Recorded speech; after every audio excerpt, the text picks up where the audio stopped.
Sebenarnya kuncinya adalah banyak orang yang belum berdamai dengan kehidupannya. Dikhianati, disakiti, difitnah. Saya pun pengalaman itu. Waktu COVID kemarin saya punya beban hutang itu sekitar 1 miliar. Dan itu bukan karena saya, oleh orang lain. Menarik.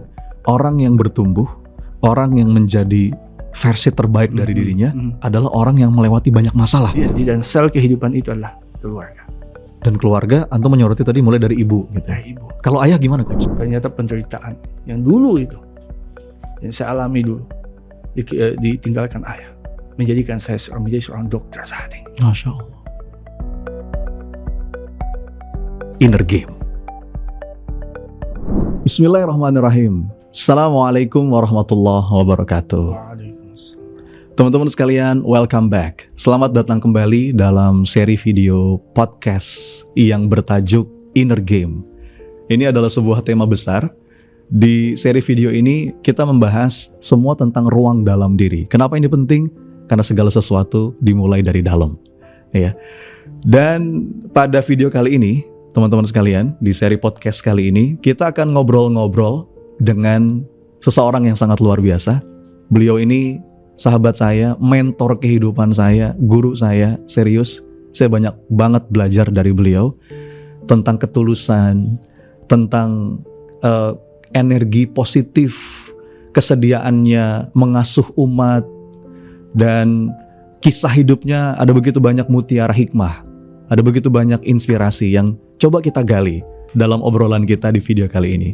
Siapa beliau? Beliau adalah Coach Mukhlis Khatili. Assalamualaikum, Coach. Waalaikumsalam. Masya Allah. Sehat? Alhamdulillah sehat. Ini jauh-jauh dari Morowali antum ya? Betul. Tadi malam baru tiba? Tadi malam tiba. Masya Allah. Berapa jam Ustaz Morowali ke Jakarta tuh? Saya berangkat jam 8 dari Morowali ke Palu ke Makassar sini. Masya Tibanya Allah. jam 8 malam. Masya Allah. 12 jam. Alhamdulillah. Jadi di sela-sela kesibukan beliau nih teman-teman sekalian, saya minta waktu untuk saya undang ke sini. Karena rugi banget, mumpung beliau sedang di Jakarta. Karena sehari-hari beliau ini di Morowali ya Ustaz ya, Coach. Mumpung lagi di Jakarta, saya undang sekaligus kita rekam. Ya mudah-mudahan dari obrolan kita ini ada banyak banget hikmah, motivasi, inspirasi yang bisa menggugah kita.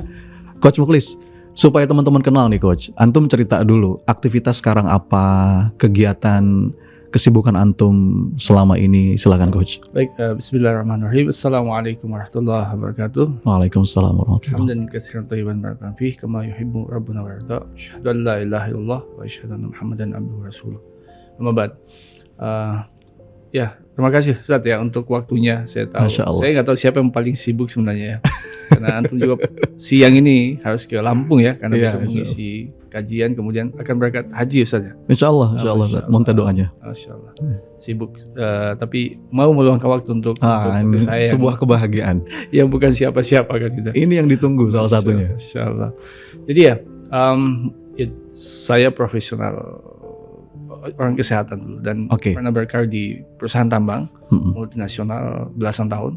Kemudian 5 atau 6 tahun belakangan saya resign dan lebih banyak berjalan dari satu kota ke kota yang lain, berjumpa dengan banyak orang. Dalam perjalanan ini saya banyak menyelami dunia ya seperti yang inner game ya, dunia dalam manusia. Jadi ada orang kelihatan luarnya baik-baik saja, ketika kita selami dalamnya ternyata banyak sampah-sampah. Dan alhamdulillah saya telah dipertemukan ribuan orang dan hampir setiap hari ketemu banyak orang yang dengan pertemuan itu saya mengambil banyak pelajaran. Dan ternyata memang manusia dia bisa makeover luarnya gitu, artificialnya. Tapi untuk bagian dalam kayaknya butuh sesuatu yang lebih dari sekedar make up seperti biasa gitu. Dan kemudian ya alhamdulillah saya juga bagian dari PPA Institute. Saya orang yang menjerumuskan saya di PPA. Dulu tahun berapa kita ketemu pertama kali Zat? 2018 Zat. Bulan Ramadan Anda ingat? Bulan Ramadan ya? Di Makassar. Jadi dulu Coach Mukhlis ini daftar sebagai peserta di PPA di kelas saya. Daftarnya peserta, ternyata begitu kenal saya jadi muridnya nih ya. Masya Allah. Saya banyak banget belajar dari beliau dan akhirnya beliau bersedia juga untuk bareng-bareng bersama kita menjadi trainer di PPA. Sebelum di PPA juga memang Ustadz Mukhlis atau Coach Mukhlis ini sudah pengalamannya memang berarti ngasuh umat ya Ustadz ya.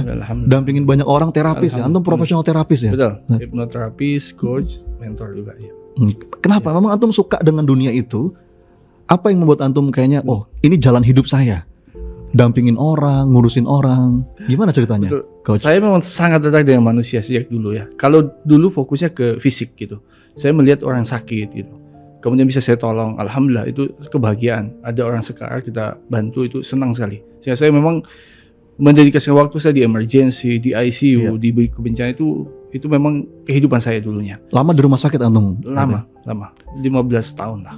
Di perusahaan tambang ya? Perusahaan tambang. Dulu Inco, sekarang PT Vale. PT Vale, oke. Tambang terbesar kedua di dunia katanya. Tambang nikel ya? Tambang nikel. Coach, Masya Allah. Sampai kemudian saya mengenal manusia sisi dalam tadi. Ya, tadinya saya fokus ke fisik, kemudian saya ketemu dunia pikiran gitu ya. Dan ternyata banyak orang yang tadi ya kelihatan dia sakit di rumah sakit di tempat kami itu luar biasa fasilitas kesehatannya ya, tunjangan kesehatan dan lain-lainnya. Ada orang berobat sampai kemana kok nggak sembuh-sembuh gitu. Diperiksa baik gitu, semuanya baik, check up-nya bagus, tapi kok kenapa dia tidak produktif? Ternyata memang ada masalah di inner game-nya kan gitu ya. Sampai kemudian saya ketemu dunia hipnoterapi, saya belajar tentang SAFE ya, spiritual martial field technique, dan Pak Ahmad Faiz ya. Betul Pak guru kita Pak Faiz ya. Dan kemudian di sana saya semakin tertarik untuk penyelesaian manusia dan mungkin 8 tahun belakangan saya lebih banyak bergelut dengan dunia pikiran, dunia rasa dari manusia itu. Dan alhamdulillah banyak orang yang sudah putus asa. Bahkan tahun kemarin saya diminta di Provinsi Gorontalo untuk mendampingi, ada kasus bunuh diri 30 lebih orang dalam waktu yang sekitar 2 bulan itu kasus luar biasa. 30 orang bunuh diri dalam waktu 2 bulan. 2 bulan lebih. Itu berarti bab kesehatan mental ya Coach ya? Iya. Gimana pengalaman antum tuh? Jadi alhamdulillah saya diminta hadir di sana dan roadshow, ketemu banyak orang. Alhamdulillah saya setelah hadirnya saya di sana dengan teman-teman hal dan informasi dan tidak ada kasus itu lagi. Apa yang menarik? Yang menarik adalah ketika awal saya berasumsi bahwa kenapa terjadi kematian atau bunuh diri karena mungkin orang hopeless, depresi, mungkin dipicu ekonomi pasca COVID kan gitu ya. Kejebak pinjol ya. Itu betul. Tapi setelah saya hadir, saya one on one, saya gali lebih dalam, ternyata bukan itu. Oh ya? Ada orang sebenarnya kuncinya adalah banyak orang yang belum berdamai dengan kehidupannya. Jadi bukan perkara punya utangnya, bukan perkara masalah-masalah yang lain, karena belum berdamai dengan kehidupan. Gimana itu maksudnya? Jadi kalau siapa sih yang nggak pernah punya utang kan gitu? Yes. Iya kan? Ya juga. Saya juga pasti kan gitu ya, mungkin punya utang. Tapi apakah semua orang punya utang bunuh diri kan tidak? Jadi banyak orang belum berdamai dengan kehidupannya. Jadi dia masih terbelenggu dengan luka masa lalu, kekecewaan masa lalu, pengalaman disakiti di masa lalunya. Itu yang belum final. Sehingga ketika terjadi pemicu ekonomi atau apapun itu, dia mengakhiri kehidupannya. Itu menarik tuh. Jadi itu hanya pemicu ya? Pemicu. Itu hanya pemicu. Itu bukan akar persoalan. Bukan akar persoalannya. Jadi bagaimana cara antum menggali sampai ketemu akar persoalan itu? Ini kayaknya masalah banyak orang nih Coach ya. Yes. Mungkin juga yang sedang nonton nih ngerasa iya ya, jangan-jangan saya juga belum berdamai dengan kehidupan saya nih. Masih banyak resah, gelisah, banyak sedihnya, hampir putus asa. Itu gimana tuh Coach? Iya, jadi sebenarnya saya belajar dari banyak guru, termasuk dari antum juga banyak memberikan pencerahan gitu. Dan guru kita yang lain. Kemudian saya ketemu ribuan orang. Ternyata nggak kemana-mana kok. Jadi masalah kita itu di lingkup yang paling dekat dengan kita, dengan pasangan, dengan orang tua, dengan anak. Itu orang-orang terdekat. Iya. Jadi saya tinggal tanya biasanya, apa yang Anda rasakan? Mereka cerita gini. Saya tanya, bagaimana hubungan Anda dengan pasangan Anda? Walaupun masalahnya bukan masalah itu, masalah yang lain. Tapi tetap antum kejar bagaimana hubungan dengan pasangan. Iya. Setelah ini saya tanya, bagaimana hubungan orang tua Anda? Bahkan saya akan tanya, bagaimana hubungan ibu sama bapak Anda? Dan kesana. Ditutupi bagaimanapun, mostly kebanyakan akarnya di sana. Kekecewaan di masa lalu. Disakiti apa semua. Itu menjadi akar masalah. Sehingga saya menemukan bahwa kebahagiaan orang itu dimulai dari rumah. Dan ketidakbahagiaan pun pasti berawal dari rumah. The highest happiness and the deepest pain always come from home. Betul. Kebahagiaan tertinggi sekaligus penderitaan yang paling dalam itu dari rumah. Betul. Yang lain cuma pemicu. Gitu ya coach ya. Gimana tuh pengalaman antum sampai dalam menggali masalah itu sampai akhirnya bisa berdamai, itu prosesnya seperti apa itu coach? Yes, jadi memang ada satu tajuk, ini kan materi dari PPA juga yang kita coba pilah-pilah dan jadi sebuah materi baru. Jadi berdamai dengan kehidupan. Jadi pertama kita harus menyadarkan orang bahwa kehidupan ini tempat diuji. Oke. Bukan tempat di mana kita akan menerima ijazah dan graduate karena mungkin sudah tempat diuji. Tempat ujian. Iya. Tempat masalah. Tempat masalah. Begitu kita lahir, kita akan menghadapi masalah. Tapi masalah bukan penghambat. Masalah membuat kita tumbuh lebih kuat, lebih baik lagi. Dan orang-orang yang tumbuh menjadi lebih kuat, lebih baik, pasti dia melewati banyak masalah. Dan bagi saya, orang sukses itu bukan orang yang tidak punya masalah, tapi orang sudah menuntaskan banyak masalah. Menarik. Orang yang bertumbuh, orang yang menjadi versi terbaik dari dirinya adalah orang yang melewati banyak masalah. Yes. Gitu ya? Yes. Masya Allah. Itu kunci sebenarnya. Nah terus gimana lagi? Yang pertama, jadi realitas kehidupan tempatnya masalah. Yang kedua, setiap orang punya masalah. Okay. Jadi ketika saya mendapatkan masalah, yakin bahwa orang lain pun mengalami itu saat yang sama. Mungkin masalah yang berbeda. Kadang-kadang kita suka merasa menjadi si paling menderita. Yes. Gitu coach ya? Yeah. Yang kedua adalah masalah yang kita hadapi bukan masalah pertama. Yes. Bukan kita pertama kali mengalaminya. Sudah berlalu ribuan bahkan jutaan manusia dengan ujiannya sama, tapi sebagian besar mereka itu melewati itu. Yeah. Jadi come on, Anda tidak sendiri. Dan Anda bukan yang pertama. Dan ini memang yang perlu diubah persoalan mental ya coach. Yes. Pikiran, perasaan. Yes. Jadi ketika dia melihat itu, iya ya, saya tidak sendiri. Kadang-kadang bahkan coba tanya temanmu itu yang Anda lihat enak hidupnya, coba Anda tanya, apa ujian apa yang pernah dia lewati? Yeah. Seringkali ketika ditanya, mereka kaget. Ternyata ujianmu jauh lebih besar dibandingkan yang saya alami saat. Iya. Kadang-kadang rumput tetangga lebih hijau. Yes. Enak ya jadi dia. Coba saya kayak dia. Betul. Padahal setiap orang punya badainya masing-masing. Betul. Dan di sisi lain kadang-kala orang itu masih hidup di masa lalu. Hidup di masa lalu. Iya. Belum bisa move on. Yes. Kejebak. Belum berdamai dengan masa lalu. Itu banyak ketemu ya? Sangat banyak. Gimana ceritanya? Salah satu ceritanya mungkin. Jadi ada satu, mudah-mudahan beliau lihat video ini dan sebagai pembelajaran tentunya, dan kita niatkan mudah-mudahan ini cerita ini menjadi pahala buat beliau dari kisah beliau kan gitu. Iya. Jadi ada seorang ibu, saya kira di salah satu kota, dia seorang dokter, hadir di kelas PPA. Oke. Oke, ketika awal kelas dia tanya selalu, apa masalah Anda? Dan waktu itu keinginan dia satu, dia hanya ingin pindah tempat kerja supaya bisa bersama keluarganya. Oh, terpisah jauh. Betul, terpisah jauh. Oke. Dia di Sulawesi, suaminya di Jawa kalau nggak salah.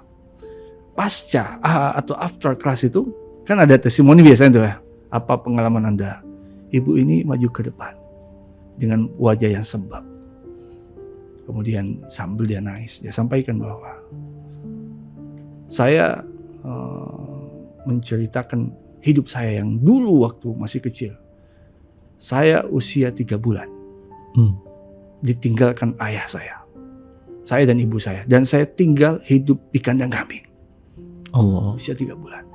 Ibu saya pergi membawa kepada kakek saya, nenek saya dari ayah saya. Ternyata kami ditolak karena pernikahan ibu ayah itu tidak direstui oleh kakek saya.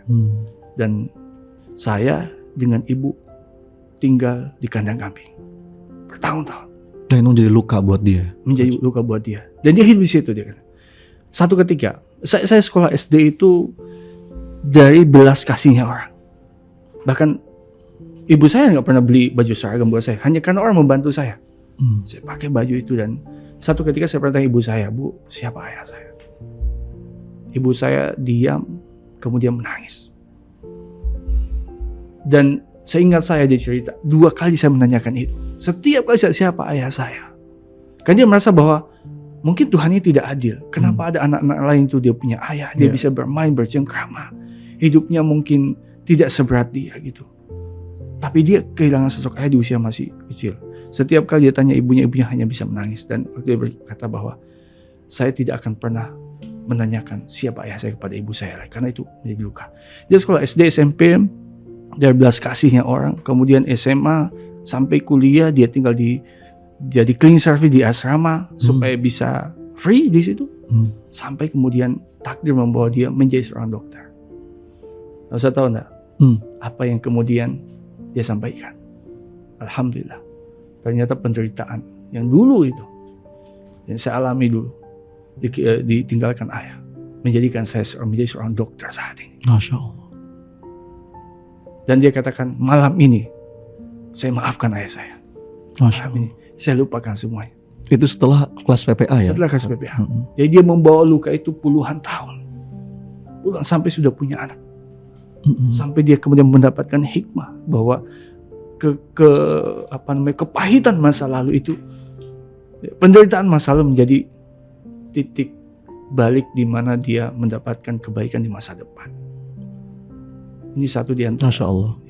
Bertahun-tahun dia menderita, dia membawa luka batin itu sampai kemudian dia mendapatkan insight, sebuah kesadaran bahwa hidup ini tidak ada kejadian yang sia-sia. Bahkan yang pahit sekalipun, yang sakit sekalipun, pahit itu kadang kala kita jadikan obat. Masya Allah, itu baru satu cerita nih. Kebayang ya, Coach Mukhlis ini itu ribuan klien ya, Coach antum dampingi. Jadi memang banyak sekali pelajaran hidup. Karena kan ngobrol kayak begini aja nih teman-teman sekalian, kalau kata pepatah, menggali pengalaman hidup seseorang itu bisa nilainya setara dengan membaca puluhan bahkan ratusan buku nih Coach. Iya. Dan saya setiap kali ngobrol sama Coach Mukhlis ini selalu ada insight, banyak banget inspirasi. Apalagi nih Coach yang bisa diceritakan, pengalaman antum ketemu dengan orang, atau mungkin jadi refleks terhadap kehidupan. Kadang-kadang sebagai seorang trainer ya Coach, kalau saya pribadi suka ngerasa ya kita akan diuji dengan apa yang kita sampaikan gitu.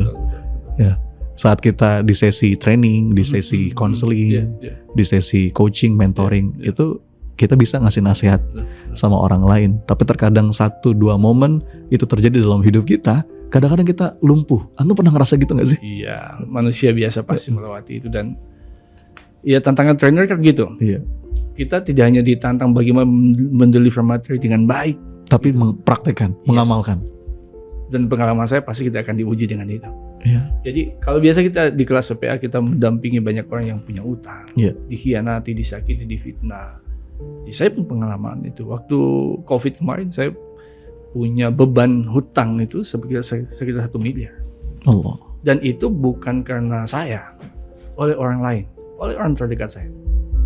Dan saya harus bertanggung jawab, dipaksa bertanggung jawab. Saya boleh mengatakan tidak bertanggung jawab, tapi ya saya yakin bahwa tidak ada ujian yang kebetulan, itu pasti ada proses. Dan awalnya saya juga marah, saya memberontak, kok begini, saya mencari kambing hitam, menyalahkan ini dan itu. Tapi semakin kita menyalahkan orang lain, mencari kambing hitam, semakin gak akan ketemu jalan keluar. Sampai kita menyadari bahwa ujian kita tidak ada yang salah alamat. Lalu menyadari itu, mencoba mengambil hikmah, berdamai, dan alhamdulillah saya coba memaafkan orang lain. Saya coba berusaha untuk bertanggung jawab, walaupun tadi tanggung jawab yang dipaksakan. Dalam hitungan udah sampai 2 tahun itu, 1 tahun lebih, lunas hutang. Allah. Hutang itu setelah berdamai. Itu satu kata yang Anda perhatikan, antum ulang-ulang terus tuh. Berdamai dengan kehidupan, berdamai dengan masa lalu, berdamai dengan masalah. Betul. Jadi setelah berdamai, justru solusi itu nampak gitu ya. Solusi nampak di waktu yang bersamaan. Saya bisa, alhamdulillah, bisa punya aset yang lebih besar dibandingkan utang. Allah. Jadi ya saat bukan hanya masalah selesai, tapi kita ada hikmah lain yang ada rezeki lain yang tumbuh. Iya. Setelah itu sudah lapang dada. Lapang dada, memaafkan dan udah gitu. Kalau mereka mau bayar, alhamdulillah. Kalaupun tidak, nggak ada masalah. Dan aku menghadapin masalah itu. Hadapi aja. Iya. Udah saya sampaikan, saya akan bertanggung jawab. Iya. Dan teman saya yang tadinya itu sempat tidak percaya dengan saya, marah dan sebagainya, kan dia beban buat dia gitu. Satu kali datang, Om Mukhlis, kapan kita kerja sama lagi di bisnis? Dan hari ini saya masih kerjasama dengan orang. Padahal sudah pengalaman saya pernah kecewakan, tapi justru dia datang karena dia tahu bahwa kejadian ini bukan karena saya. By situasi yang di luar kendali saya. Iya. Jadi selain seorang terapis, trainer, Antum juga pengusaha ya, pebisnisnya. Lagi bangun klinik ya, Ustaz? Alhamdulillah, bangun merintis klinik, juga ada membantu teman-teman pengusaha di Morowali ya, membangun jejaring di tambang sekarang gitu. Jadi lebih ke situ sih sebenarnya. Oke. Dan kalau nggak salah Anda dengar Antum meniatkan diri untuk terjun ke dunia politik nih. Ya. Apa alasannya? Kita atur posisi dulu, pembahasannya nggak berat. Jadi setelah pengalaman Antum cukup banyak, dampingin umat, dampingin orang yang punya masalah pribadi, belum bisa berdamai dengan kehidupannya, ya dampingin juga para pengusaha. Anda dengar kabar kemarin nih, baru kemarin nih di grup nih ya, Antum minta doa ingin terjun ke dunia politik. Boleh cerita sedikit, Ustaz? Iya. Jadi Ustaz, sebagian orang mengira bahwa saya ini baru saja masuk ke politik. Padahal 2019 saya pernah dicalonkan menjadi calon DPD RI. 2019. Tapi Sulawesi Selatan. Itu bukan kampung saya. Iya. Dan itu datang dari banyak orang meminta saya untuk maju, dan alhamdulillah kompetisinya sangat ketat waktu itu, dan walaupun saya belum terpilih gitu, saya mendapatkan dukungan 169.000 suara waktu itu. Untuk kalau di Sulawesi Tengah itu udah duduk dapat kursi. Tapi sosial karena ini agak banyak besar gitu, ya. Besar. Saya urutan ke-10 pas ke-11. Iya, karena hanya 4 kursi. Kemudian saya balik saya ke Morowali saat ini, dan tahun ini pun saya belum meniatkan, walaupun banyak orang mau maju untuk pileg gitu ya kemarin. Tapi saya bilang belum waktunya. Belum. Saya Ramadan kemarin saya meniatkan tahun ini saya akan fokus ngurusin anak yatim, karena ada salah satu pengusaha besar yang akan mewakafkan tanah untuk membangun kampung yatim di Sulawesi Tengah. Sama ini sudah tahun ini kita menjadi pelayan anak yatim. Masya Allah. Itu kami udah niat, sehingga urusan bisnis dan lain-lain saya udah titip sama orang lain. Qadarullah tanggal 29 April itu kalau nggak salah. Saya perjalanan dari Morowali ke Palu. Dari Palu ke Morowali, saya mampir ada satu tempat namanya Kebun Kopi di Toboli, kita singgah ngopi di situ. Ada teman saya, sahabat saya, dia politisi salah satu partai. Datang ngobrol politik lalu meminta saya. Dia bilang, Pak Mulis, majulah untuk berkontestasi di politik. Saya diam dong. Saya belum tahun ini. Dia sampaikan beberapa hal. Itu sampai banyak orang yang minta Antum maju, itu kan pasti ada sesuatu tuh, Coach. Karena mungkin mereka melihat kiprah Antum selama ini, gitu nggak sih? Iya, walau merasanya. Mungkin itu juga. Dan salah satu ada segi kekhawatiran. Morowali daerah yang sangat tumbuh berkembang di segi ekonomi karena tambangnya. Di sisi lain ada degradasi mental, ya spiritual yang cukup mengkhawatirkan. Degradasi mental dan spiritual. Iya. Dan sehingga mereka melihat bahwa ya saya salah satu sosok yang mungkin bisa menjembatani itu. Masya Allah. Bisa menjembatani ya. Itu saya setuju kayaknya itu. Memang Antum harus maju. La haula wala quwata illa billah. Kemudian tapi yang menarik ini, Ustaz. Saya telepon istri saya, Uminya Azam. Dia katakan tidak. Hampir 10 hari itu. Istri tidak setuju? Iya, tidak setuju. Oh, karena beliau bukan tidak mendukung di politik, karena kami sudah melewati itu 5 tahun sebelumnya. Tapi bukan tahun ini, karena kita akan fokus urusan anak yatim. Di Yayasan Abu Yatama gitu. Dan dia bilang kita belum siap. Saya terlalu terburu-buru. Hanya saya konsultasi dengan saudara, keluarga terdekat. Saya bilang ke teman ini, saya akan istihara dulu. Yang kedua minta izin dari orang tua. Saya pulang, saya kumpulkan beberapa orang, saya minta nasihat mereka yang jernih gitu. Mereka katakan Bismillah, maju aja. Kemudian saya datang ke ibu sama bapak saya. Ibu saya sederhana bilangnya kalau memang niatnya baik, Bismillah, nanti saya doakan. Udah 2 hari kemudian saya langsung ke partai untuk menyatakan saya mendaftar untuk maju calon bupati atau wakil bupati Morowali. Dan alhamdulillah ternyata mendapat sambutan banyak dari banyak orang gitu. Sampai hari ini komunikasi itu dibangun, dan memang saya melihat bahwa ya kadang-kala barusan 2 hari yang lalu, walaupun ini mungkin kita belum tahu motifnya, tapi ada satu informasi di kampung saya, seorang ibu diduga dibunuh oleh anak kandungnya. Allah. 2 hari yang lalu. Ini satu contoh dari sekian kejadian yang ada di sana. Ada degradasi mental dan spiritual tadi. Di sisi lain kita bersyukur ekonomi tumbuh, tapi di lain sisi kita begitu sedih, khawatir kalau pembangunan hanya di aspek fisiknya saja, aspek ekonomi.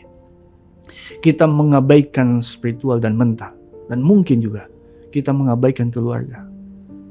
Iya, iya. Walaupun secara pertumbuhan ekonomi tadi antum bilang Morowali ini lagi bagus-bagusnya. Yes. Karena ada tambang nikel tadi, lagi happening tentang mobil listrik, mobil elektrik gitu ya. Betul. Dan itu butuh bahan-bahan yang ada di sana gitu. Dan antum ngelihat jangan sampai pertumbuhan ekonomi ini tidak dibarengi setidaknya ya dengan juga peningkatan dari sisi kualitas mental dan spiritual. Gitu saat ya. Antum berangkat dari kegelisahan itu ya. Berangkat dari situ. Kasus perceraian yang tinggi, kasus narkoba, kasus apa ya, sampai ke pembunuhan. Sesuatu yang dulu tidak kami dengarkan itu hari ini menjadi sesuatu pemberitaan yang kita anggap biasa gitu. Rasanya bukan hanya di Morowali, saat ini di banyak daerah terjadi. Dan ini jadi kegelisahan kita bersama. Dan antum merasa kiprah antum selama ini sebagai seorang trainer, sebagai seorang konselor, sebagai seorang coach gitu ya, itu perlu naik level gitu Zat, gitu nggak sih? Iya, kalau kita trainer paling hanya bisa mungkin ngomong gitu, bicara. Kalau kita jadi coach hanya bisa mendampingi 1-2 orang di waktu yang ini. Tapi kalau andaikan kita berikan amanah untuk mengambil sebagai pengambil kebijakan, jangankan ngomong, dengan tangan pun kita bisa mengubah banyak hal. Dengan satu kebijakan bisa mempengaruhi kehidupan ribuan, puluhan ribu orang bahkan. Dan saya berpikir bahwa Allah menitipkan pertama ilmu, Allah menitipkan saya pengalaman, Allah menitipkan banyak orang-orang yang tadi ini, termasuk antum, teman-teman guru-guru di PPA gitu. Tidak ada kebetulan. Saya akan zolim terhadap umat, terhadap masyarakat, orang di Morowali, kalau apa yang saya miliki hari ini saya tidak dedikasikan untuk mereka. Masya Allah. Karena saya sampai ke Aceh, saya sampai ke Kalimantan, saya sampai ke Papua membantu orang. Tapi kampung saya abaikan. Maka mungkin ini adalah benang merah di mana apakah saya siap untuk mendedikasikan waktu, tenaga, pengalaman dan apa yang Allah titipkan kepada saya untuk orang-orang yang itu saudara saya. Masya Allah. Iya, teman-teman sekalian, ini testimoni jujur ya, karena sebagaimana yang tadi di awal sempat saya sebut, saya tuh ngerasa beliau ini salah seorang sahabat yang paling tulus. Karena basically kita kan sebagai manusia, kita kan punya kepentingan ya. Kadang-kadang kita bersahabat tuh ada kepentingan. Oh, saya baru mau dekat sama dia kalau saya dapat untung ini itu. Dan Coach Muklis ini saya nggak pernah ketemu tuh yang namanya dalam interaksi gitu. Jadi saya sangat kerasa sebetulnya kegelisahan antum, kegelisahan yang tadi antum sampaikan tadi ya. Kita ngebangun masyarakat jangan cuma dari aspek materi, tapi juga kita jangan sampai menghilangkan unsur perbaikan mental, spiritual, dan keluarga. Betul. Begitu Zat ya. Bisa diperdalam nggak? Kira-kira apa yang kalau seandainya nih Allah kasih antum amanah gitu kan untuk ngejalanin misi ini, apa yang menjadi program andalan antum, langkah-langkah nyata untuk dampingin masyarakat, dampingin umat, ya, supaya tadi holistik pertumbuhannya itu. Jadi pertama kan di pendidikan, mau nggak mau kita akan masuk pendidikan. Jadi pendidikan ini penguatan karakter, dan itu pasti dimulai dari guru-guru. Guru-gurunya kita akan pembinaan sebagaimana yang biasa kita lakukan ya. Menarik. Jadi spiritual yang lebih general gitu. Pendidikan dan dimulai dari guru. Dari guru. Perbaikan itu, Masya Jadi Allah. kita akan memberikan perhatian lebih terhadap guru. Mereka harus bisa menjadi role model untuk siswanya. Kalau gurunya saya tidak bisa menjadi role model, Anda bisa bayangkan. Karena ada satu ungkapan bahwa anak-anak itu tidak mungkin akan gagal ketika untuk melakukan apa yang kita nasihatkan, tapi mereka tidak pernah gagal mencontoh apa yang kita lakukan. Maka guru betul-betul dia hanya tidak sekedar mengajar, tapi mendidik dan dia harus bisa menjadi role model. Dan ini ada pendampingan, ilmunya diberikan mereka. Teman guru-guru di PPA di banyak ini kan bisa tuh pendampingan tentang bagaimana spiritual, bagaimana ada kelas PPA 14 itu kan ada semua tuh spiritual motherhood. Ini kita gunakan di sana, masukkan mereka. Kemudian juga adalah selain di pendidikan orang tua. Orang tua juga ada kita bentuk namanya garda keluarga. Jadi orang-orang yang tadi kita sudah latih, kita dampingi, punya kompetensi, ini yang akan melihat kehidupan mendampingi keluarga itu. Mulai dari mana? Pada saat di setiap fase kehidupan mereka, remaja termasuk. Jadi keluarga ini melihat rumahnya, anak-anak yang bermasalah. Kita sediakan ada konselor yang di setiap desa itu ada, sehingga kalau ada masalah mereka nggak usah jauh-jauh mencari psikolog dan sebagainya. Dan itu free. Keren. Jadi sediakan setiap desa itu pendamping keluarga. Anak dia punya masalah, seperti kejadian kemarin. Mungkin dia mumet dengan masalahnya. Kadang bingung. Saya mau cerita sama siapa? Saya mau cerita kemana? Dia ke sana. Anak-anak yang mungkin terjun ke narkoba. Saya yakin dia mau baik. Sejahat-jahatnya orang pasti mau baik. Tapi kehilangan arah gitu ya. Maka kita sediakan. Dan ini free. Silakan datang ke sana. Memang program pemilik kuasa ini. Iya, nggak bisa. Program pemerintah gitu ya. Saya punya uang berapa untuk bisa itu. Tapi kalau saya punya amanah indikasi, maka di setiap desa kita sediakan itu konselor keluarga itu, yang dia secara proaktif, bukan hanya pasif, proaktif. Datangi apa masalahnya, didampingi anak-anak yang bermasalah, rumah tangga yang bermasalah. Itu ke situ datangnya. Nggak perlu cari Ustadz Sony, nggak perlu ikut saya lagi ya gitu. Tapi di setiap desa ada. Iya. Masya Allah. Jadi sesimpel itu bagi luar biasa. Jadi mulai dari guru, mulai dari keluarga, khususnya orang tua. Wah, itu keren banget, Sat. Itu betul-betul fondasi ya. Betul. Selama ini kita sebenarnya nggak kurang nasihat, tapi kurang contoh. Tidak sadar untuk serius menjadi role model murid-murid kita, anak-anak kita. Dan memang itu butuh pendampingan, butuh ilmu ya, Sat ya. Pasti butuh ilmu. Jadi saya punya pengalaman dulu di salah satu kabupaten mendampingi mereka ANC hipnoterapi, mendampingi ibu-ibu hamil. Ya, dan alhamdulillah ini program sukses dari satu kabupaten. Ini juga, jadi kita akan melakukan pendampingan terhadap ibu hamil. Gini, kenapa itu penting? Nah, kehidupan ini kan akan berlanjut dari generasi ke generasi, dan itu dimulai dari manusia. Manusia bukan sekedar dia setelah dia sekolah, bukan. Dari awal. Dari awal. Jadi saat dia hamil, harus kita pastikan ibu hamil dalam kondisi bahagia. Luar biasa ini. Kalau ibunya nggak bahagia, anak itu terganggu psikologinya. Jadi semenjak dia hamil, kita udah berikan perhatian, ada konseling, ada pendampingan sampai dia bahagia. Kemudian saat dia lahir, nah di sini pemerintah perlu memberikan sentuhan lebih terhadap, terutama ibu-ibu yang juga bekerja, terutama sebagai abdi negara. Kasihan loh, kasihan. Mereka itu kadang-kadang mengorbankan anaknya untuk urusan kantor, untuk urusan orang lain. Bagaimana mungkin? Kadang-kala itu jadi beban, kok anak saya begini, itu jadi beban buat dia. Maka mereka harus kita berikan kelapangan, berikan kebijakan. Misalkan dalam hal beban kerja, cutinya jangan cuma 3 bulan, kita kasih lebih panjang.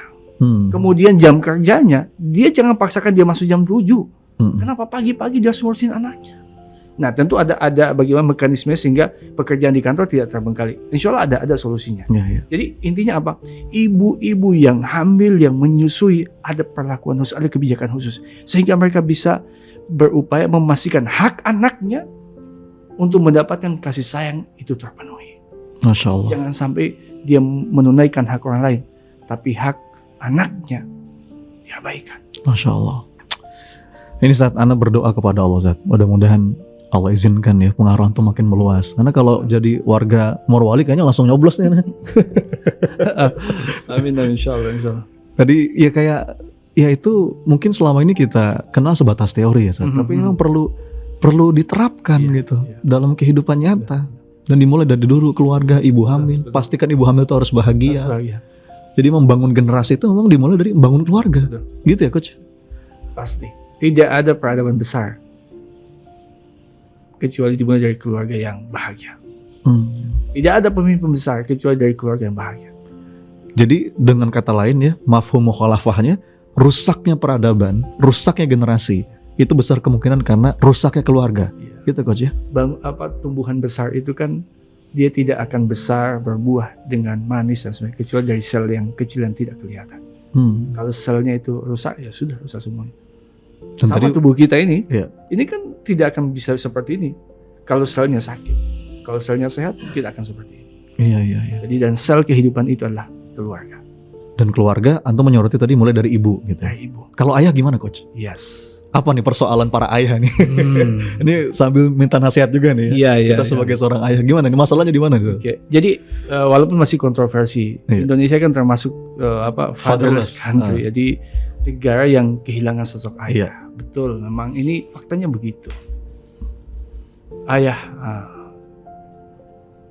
sangat punya peran besar. Dan kita lihat kan Nabi dan Rasul itu semuanya laki-laki. Semulia-mulianya wanita, tapi tidak ada yang jadi Rasul. Artinya apa? Untuk tanggung jawab besar itu ayah sangat besar. Nah, apa yang hari ini kita lihat? Kebanyakan ayah itu fokus kepada ekonomi. Kebanyakan mereka tanggung jawab saya mencarikan nafkah yang halal buat anak dan keluarga saya. That's it. Urusan ini dan sebenarnya itu urusan istri saya. Nah, ini yang keliru. Padahal hak anak mendapatkan kasih sayang. Padahal bukan hanya itu. Bukan hanya itu. Jadi waktu perhatian itu hak anak juga harus diberikan seorang ayah. Karena anak itu akan melihat ayahnya juga. Nah, saya persingkatin.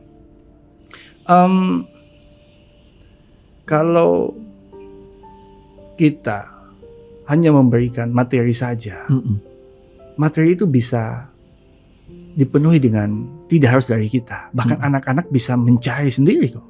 Materi. Tapi kehilangan kasih sayang dari ayah itu nggak bisa dicari. Nggak bisa dicari.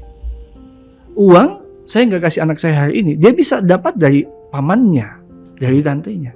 Dia bisa jualan kerupuk atau apa, dia bisa dapat uang. Tapi kasih sayang saya ke anak saya nggak bisa didapatkan dari tempat lain.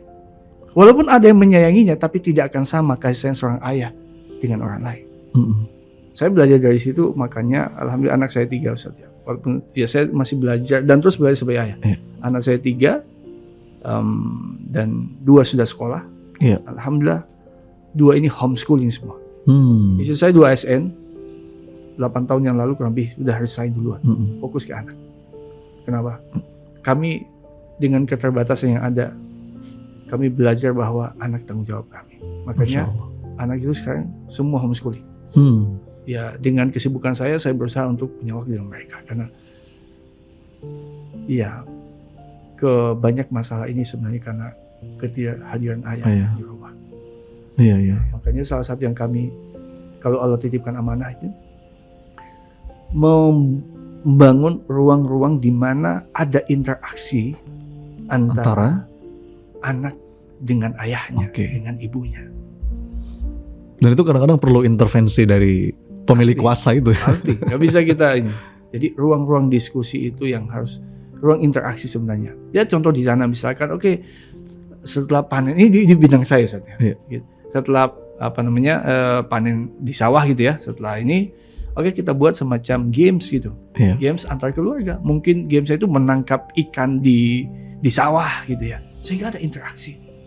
Kalau kita perhatikan di kita orang Indonesia, interaksi ayah dan anak itu sangat sedikit. Maka pemerintah harus bisa hadir di situ. Membuka ruang-ruang di mana ada interaksi lebih intens antara anak dengan ayahnya. Karena anak ini akan mencontoh dari ayahnya. Masya Allah. Luar biasa, kebayang ya. Kalau misalkan mudah-mudahan Ustaz, anak mendoakan. Ya, dan ini juga jadi wasilah nih. Semoga video ini tersebar, ya, bisa ditangkap kegelisahan Coach Mukhlis, dan itu kalau buat saya relate banget. Karena itu pun sebenarnya jadi kegelisahan anak pribadi nih Coach. Ya, ngelihat mungkin kadang-kadang kita cuma bisa mengutuk ya, ini masyarakat kok kayak gini, generasi kok kayak gini. Tapi kita nggak sadar bahwa semua itu perlu dimulai dan dibangun dari keluarga. Dan antum punya basic konselor keluarga, ya. Selain juga mungkin basic sebagai tenaga kesehatan, ya. Kaya sekali pengalaman antum nih Coach. Jadi itu yang mungkin perlu kita sadari bersama. Apalagi nih Coach kira-kira yang bisa digali? Nah, ada satu lagi, Seth. Ini mungkin saya nggak tahu apa tempat lain sudah pernah, tapi ini tadi relate dengan apa yang kita bahas tentang spiritual. Mengubah atau menghadirkan kebaikan itu nggak mungkin kita kerja sendiri. Oke. Jadi pemimpin harus bisa melibatkan banyak orang. Kedua, nggak mungkin kita kerjakan manusia, pasti melibatkan Allah. Masya Allah. Nah, dan tangan pemimpin ini adalah menjadi perpanjangan tangannya Allah. Iya. Ya kan? Lewat pemimpin lah itu. Nah, bagaimana ketika Allah berikan amanah kita, memilih pemimpin, kepala dinas, kepala seksi, kepala bagian, kepala sekolah, atau apapun yang kepala-kepala ini kan. Iya. Kita harus selektif dari sisi spiritualnya. Bukannya tentang apakah sholat itu mungkin sangat personal ke orang. Itu bisa saya seketika membuat kamuflase. Saya kemarin nggak sholat, hari ini bisa sholat kok. Tentang saya saya bisa aja. Tapi ada satu hal yang susah untuk dibuatkan topeng. Ketika kami memilih pemimpin, bisa kepala dinas. Yang pertama yang harus saya perhatikan adalah bagaimana perlakuan dia terhadap orang tuanya. Masya Allah. Terutama kepada ibunya. Iya. Kalau dia tidak muliakan ibunya, gak akan bisa. Itu menjadi ukuran yang penting kalau kita memilih pemimpin gitu ya Coach. Ya. Kalau ibunya saja diabaikan, ibunya saja tidak sayang, bagaimana rakyatnya nanti? Bagi rakyatnya. Iya. Tapi kalau dia muliakan ibunya, saya yakin dia akan memuliakan rakyatnya. Makanya bagi saya, kalau Allah titipkan amanah atau siapapun nanti yang Allah pilih jadi pemimpin, saya titipkan, kalau Anda memilih pemimpin, cek bagian itu. Bagian bagaimana dia memperlakukan orang tua, terutama ibunya. Dan itu kadang-kadang ya memang nggak bisa pakai topeng, kelihatan nyata itu ya. Iya. Kalau sekedar tiba-tiba kita jadi sok religius itu bisa diatur ya. Betul. Bisa kok jenggotan begini udah dipanggil ustaz kan gitu ya. Tapi perlakuan kepada ibu. Iya. Dan bukankah keberkahan dari Allah. Ketika seorang pemimpin ya dia memuliakan ibunya, anaknya pun akan mengikuti itu. Tapi kalau dia campakkan ibunya, pasti anaknya akan seperti itu. Iya. Jadi bagi saya, insya Allah ini kriteria yang wajib, sangat penting. Wajib. Iya. Dan ya tadi bukan berarti ini babnya tadi kriteria pemimpin yang mudah-mudahan amanah gitu ya Coach ya. Salah satu ukurannya tadi memperlakukan keluarga, ibunya, pasangannya, anaknya, gitu ya Coach. Dan ini luar biasa teman-teman sekalian. Oke, Coach Mukhlis, tadi penting ya, kita tidak hanya peduli pada pertumbuhan ekonomi, ya. Kalau dalam konteks yang lebih kecil, tadi tugas orang ayah misalkan bukan cuma cari nafkah, tapi juga jangan melupakan tadi tuh yang lain-lainnya, aspek keluarga. Tapi kan itu juga penting nih Coach, perkara pertumbuhan ekonomi. Gimana antum menyikapi hal ini? Jadi kalau kita melihat Morowali dalam angka, itu tumbuh luar biasa, bahkan itu tadi mengalahkan DKI Jakarta setahu saya. Tapi apa menarik kalau kita lihat lebih dalam, ternyata pertumbuhan itu ada ketimpangan. Saya kasih contoh kemarin. Kami di satu warung yang dekat dengan pasar kabupaten. Saya sampaikan, coba Anda lihat pasar yang sana. Bagaimana kondisinya 5-10 tahun belakangan? Lebih baik? Nah, sepi. Bahkan cenderung mati. Ketimpangan. Coba Anda jalan, saya bilang, dari perbatasan Morowali Utara ke masuk Morowali. Anda akan menemukan rumah-rumah yang 5-10 tahun yang lalu kondisinya masih sama dengan hari ini. Di saat tadi, kalau data makronya ya, itu bertumbuh. Tapi ada kesenjangan, ketimpangan yang luar biasa. Banyak kesenjangan. Karena itulah berarti apa yang kita lakukan di aspek saya garis ada 5 sebenarnya. Yang pertama pasti kita akan fokus pada nilai tambah. Morowali ini ada mungkin ratusan ribu orang hari ini ada di sana dari luar, dari mana-mana datang gitu. Maka apa yang dibutuhkan di sana sedapat mungkin kita produksi di sana. Telur, ayam apa semua ini harus. Oh ya, satu yang menarik. Kepada saya kasih ke beberapa teman di workshop sini, sebenarnya coba Anda cek di pasar. Ada beberapa pasar tempat saya di Bungkul Timur, itu penjual di sana. Kuenya itu banyak kan gak laku dibawa pulang. Sayur yang mereka jual gak laku dibawa pulang. Sementara di perusahaan, itu bertonton sayur masuk dari luar Morowali, jual dan masuk ke dalam perusahaan. Sementara orang penduduk di sana, sayurnya gak laku. Maka apa yang dilakukan? Pertama adalah fokus pada nilai tambah. Nilai tambah. Jadi apa yang dibutuhkan di sana sedapat mungkin kita produksi di sana. Sehingga apa? Pertama kan tenaga kerja, kemudian ya multiplier efeknya itu akan ada di sana. Pertama. Yang kedua adalah berusaha untuk kita menggali potensi ekonomi selain tambang, karena tambang akan habis. Akan habis. Saat ini fokusnya tambang. Maka saat kedepannya harus kita mulai bangun. Bagi saya, Morowali harus kita bangun mulai UMKM-nya, kemudian industri kreatif dan juga jasa. Sehingga orang datang ke Morowali bukan karena tambang saja, bukan karena membangun kos-kosan atau mau jual nasi kuning. Saya berpikir begini, kita buat venue olahraga, kesenian, kampus-kampus yang level nasional dan internasional. Sehingga orang mau diskusi tentang ekonomi, diskusi tentang lingkungan, diskusi tentang sampah, diskusi tentang energi terbarukan. Datang ke Morowali, kenapa? Anda langsung lihat tempatnya di situ. Anda diskusi sampah, di sana tempatnya sampah banyak. Anda datang dan implementasikan di situ. Sehingga orang datang di sana, dia tidak lagi datang untuk jual nasi kuning, jual sayur, kemudian bangun kos-kosan. Tapi dia datang untuk sesuatu yang lebih, yang sifatnya jasa. Itu yang kedua. Yang ketiga adalah pasti pemerataan. Pemerataan ini ada strategi yang contoh gini ya. Kalau wartawan tanya, Ustaz gimana nih? Saya sederhana. Ada satu kawasan di Morowali itu, kalau kita akan masuk ke Bahodopi, itu pusat kegiatan utamanya saat ini. Itu kawasan yang jalanannya sangat berkelok-kelok dan hampir setiap minggu mungkin pasti ada itu kontainer yang melintang nggak bisa naik gitu. Saya bilang pertama, tahu nggak apa yang dilakukan?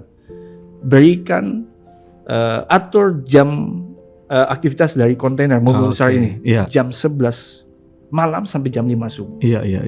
Kok ada apa hubungannya itu mengatur itu dengan ekonomi? Sabar dulu. Kenapa? Ini ada aspek safety-nya. Kalau pagi, siang hari kan anak sekolah, ibu-ibu dan beraktivitas terganggu kalau kontainer lewat. Jadi malam.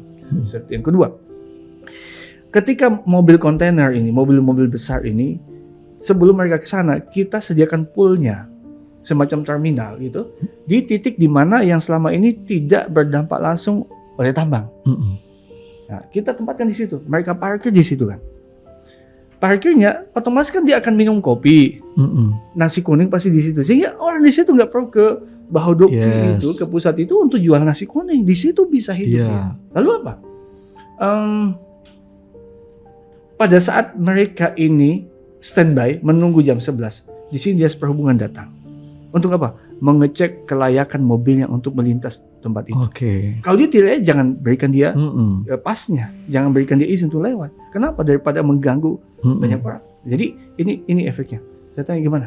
Ya masuk akal. Saya tanya susah nggak? Nggak susah. Apakah perlu uang banyak? Nggak perlu, karena perangkatnya sudah ada. Efektif. Jadi mengatur ini. Jadi pemerintah tidak harus hanya mengatur saja, membuat kebijakan. Itu yang jadi pemerataan. 4. Kemudian di sini juga adalah pemberdayaan yang kita sebut dengan membangun di sana ada BUMDes. Tapi BUMDes ini masih jadi penonton yang baik. Mereka hanya melihat orang-orang dari luar masuk ke sana dan mereka jadi penonton. Ini harus kita berdayakan. Kan banyak, Ustaz, antum punya teman nih. Ada Kang Dewa, ada siapa-siapa yang penggiat bisnis nih. Ya saya undang ke sana. Saya nggak mau tahu UMKM bangun di sini. Kita kasih akses mereka untuk melatih, mementori, mengcoaching sampai bisa tumbuh itu. Lalu yang kemudian tidak kalah pentingnya adalah memimpin yang dibangun dengan kejujuran. Pemimpin yang dibangun dengan sifat yang amanah. Karena kalau pemimpin tidak amanah, apa yang bisa kita harapkan? Maka good governance itu menjadi sesuatu yang harus. Tentu pembinaan tadi itu, pemilihan pimpinan itu harus betul-betul kita, bukan karena koneksi, tapi karena kompetensi dan spiritualitas. Dan juga ya mungkin pasti pembinaan spiritual ya dengan, kalau Allah izinkan, berikan amanah ya. Amin. Teman-teman PPA PPA itu salah satu kita bawa ke sana, buat kelas-kelas itu untuk bagaimana kita menghadirkan spiritualitas di tempat kerja, sehingga orang merasa bahwa saya ibadah itu bukan hanya pada saat saya di masjid, Jadi pada saat saya bekerja sebagai kepala diri, kepala seksi, saya sedang ibadah. Dan masa mungkin saya ibadah sambil mencuri? Kadang-kadang definisi ibadah jadi disempitkan ya, Coach. Iya. Masya Allah. Ini judul kita video kali ini, belajar leadership, belajar ilmu keluarga, belajar ilmu hati sekaligus nih. Luar biasa. Coach Mukhlis, hatur nuhun atas kehadirannya. Sebagai penutup nih Coach, apa yang ingin antum sampaikan? Mungkin kira-kira. Untuk Morowali ya, untuk keluarga saudara saya di sana, bahwa Morowali ini adalah anugerah dari Allah SWT yang hari ini telah mengubah kehidupan kita lebih baik. Dari kondisi yang terbatas, menderita, miskin dulunya. Hari ini kita menikmati banyak hal. Orang-orang yang bisa umroh, bisa haji, bangun rumah, punya mobil, itu alhamdulillah. Tapi saya ingin sampaikan satu hal, bahwa anugerah ini bukan hanya untuk kita saja.